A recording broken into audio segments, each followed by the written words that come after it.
नमस्कार। आप लोगों की निगाह में वो घटना आई होगी नोएडा से रिलेटेड।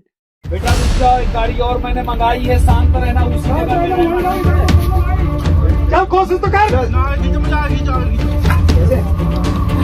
एसडीआर वाले सिटी पे बैठ के बोल रहे थे कि इसमें ठंडा पानी है, सरिया हम अंदर। 27 साल का एक सॉफ्टवेयर इंजीनियर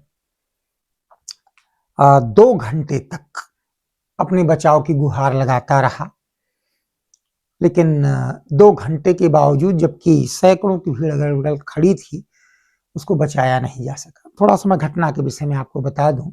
एक 27 साल का युवराज मेहता नाम का सॉफ्टवेयर इंजीनियर अपने ऑफिस से चलता है। 90 डिग्री के टर्न 90 डिग्री के टर्न पे उसकी गाड़ी डिसबैलेंस होती है। बैरिकेडिंग ऑलरेडी टूटी हुई थी और बगल के जिस गड्ढे में गिरती है वो 70 फीट गहरा है और पानी भरा है। यानी बिल्डर की कोई जिम्मेदारी नहीं है कि 70 फीट गहरे गड्ढे को भर दिया जाए और कम से कम जल का भराव तो ना हो। और 90 डिग्री के टर्न का तो कोई औचित्य ही नहीं समझ में आता है कि 90 डिग्री का भी टर्न होना चाहिए। बावजूद उसके उस नवयुवक ने अपने पिता को फोन किया और फ्लैश लाइट मोबाइल की जला के लोगों को बताने की कोशिश की। कहते हैं कि वहां पुलिस वाले आ गए थे, वहां डिजास्टर मैनेजमेंट वाले आ गए थे। डिजास्टर मैनेजमेंट से तात्पर्य है संभवतः शायद फायर फाइटर ही सिर्फ आ पाए थे, एनडीआरएफ वाले नहीं आ पाए थे।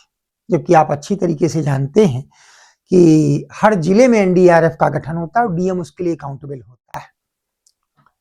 और 2 घंटे तक वो आदमी अपने कार के छत पर फ्लैश लाइट जला के मदद की गुहार लगाता रहा, लेकिन न तो पुलिस वाले बचाने के लिए कुछ कर पाए, न फायर फाइटर्स कुछ कर पाए।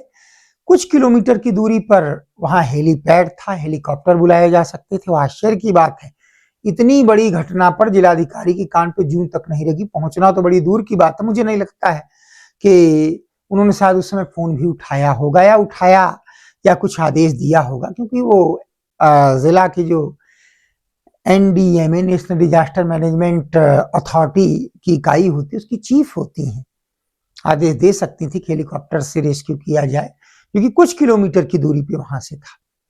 शायद इसलिए कि उनके पिता मुख्य चुनाव आयुक्त हैं। बड़ा अजीब सा लगता है कि आदमी इस देश में तभी तक नैतिकता की और ऊंची ऊंची बातें करता है जब तक कि खुद वो खतरे में होता है। जैसे ऊपर आ जाता है उसके बाद कंप्लीटली गैर जिम्मेदार बन जाता है। 2 घंटे तक वो गुहार लगाता रहा और एक व्यक्ति जो डिलीवरी मैन था, मैंने आके देखा है तो एसडीआर वाले सिटी पे बैठ के बोल रहे थे कि इसमें ठंडा पानी है, सरिया हम अंदर नहीं जाएंगे। तो लड़का मुझसे 10 मिनट पहले ही डूबा था। मैं बोला तुम बाहर आओ, मैं जाऊंगा अंदर। वो बाहर आए, मैंने अपने कपड़े उतारे, मेरे कमर पे अपनी रस्सा बांधा और कम से कम 50 मीटर अंदर गया मैं। और कम से कम 30 मिनट मैंने वो लड़का ढूंढा अंदर, इस पानी में रात 2:45 बजे 30 मिनट तक मैंने वो लड़का ढूंढा, ना तो मुझे गाड़ी मिली नहीं मुझे लड़का मिला। फिर ढूंढने के बाद मैं आ गया और उसके बाद 5:30 बजे मैं यहाँ से गया। 5:30 बजे तक नहीं तो लड़का निकला था नहीं गाड़ी। अंतिम क्षणों में पहुंचा, लेकिन उसके 5 मिनट पहले वो लड़का डूब चुका था। आधे घंटे उसने प्रयास किया लेकिन नहीं निकल पाया। वो कह रहा था अगर मैं थोड़ा पहले पहुंच जाता, बस मुझे इतना पता होता कि वो आदमी अभी वहां जीवित है, तो मैं वहां तक पहुंच के उसको बचा लेता। एक बड़ी अजीब सी बात लगती है कि नोएडा में हो रहा है। ये हम विकास की कीमत चुका रहे हैं कि बगल में कैसे भी गड्ढे छोड़ दिए जाएं, कितना भी पानी बढ़ जाए। कानपुर में भी ऐसा हो चुका है। सड़क के किनारे एक बहुत गहरा गड्ढा खोद दिया गया, पानी भर गया, उसी से सड़क का निर्माण किया गया, जबकि ऐसा नियम नहीं होता है। और अगर किसी कारणवश मिट्टी ली भी गई तो उसको भरा जाना चाहिए। एक ट्रॉली डिसबैलेंस होकर पलट गई और ऐसी उल्टी की उसके सारे यात्री उसी के अंदर दब गए। पानी से भरे उस गड्ढे में लोगों की डेथ हो गई। कार्रवाई क्या हुई जानते हैं? अब ट्रॉली से यात्रा नहीं की जाएगी। कानून बना के हम समस्याओं से लड़ रहे हैं। और ज्यादा दुख इस बात का है कि बड़ी बेशर्मी के साथ ऐसे वीडियो वायरल किए गए कि उस लड़के ने 10 बजे तक पार्टी की, 16,900 का बिल आया, तमाम लोगों के साथ पार्टी की और शायद वो ड्रंक था। मतलब पोस्टमार्टम में जबकि ऐसा कुछ नहीं सामने आया। चलिए मान लेते हैं अगर एक बार कोई ड्रंक भी था, तो आपकी कोई जिम्मेदारी नहीं बनती है।